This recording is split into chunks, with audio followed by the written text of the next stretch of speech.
How to play Fire Kirin on tablet or iPad. First of all, open the App Store or Play Store on your tablet or iPad. Next, search for Fire Kirin in the search bar. Once you find the official Fire Kirin game by Penny, tap the install button. Wait for the app to download and install completely. After installation, open the Fire Kirin app from your home screen. You can log in using Facebook, guest login, or any other available option.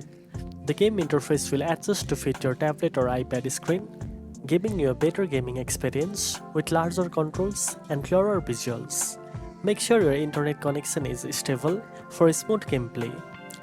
Now you know how to play Fire Kirin on tablet or iPad.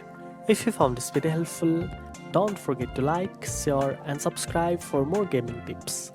Thanks for watching and I'll see you in the next one.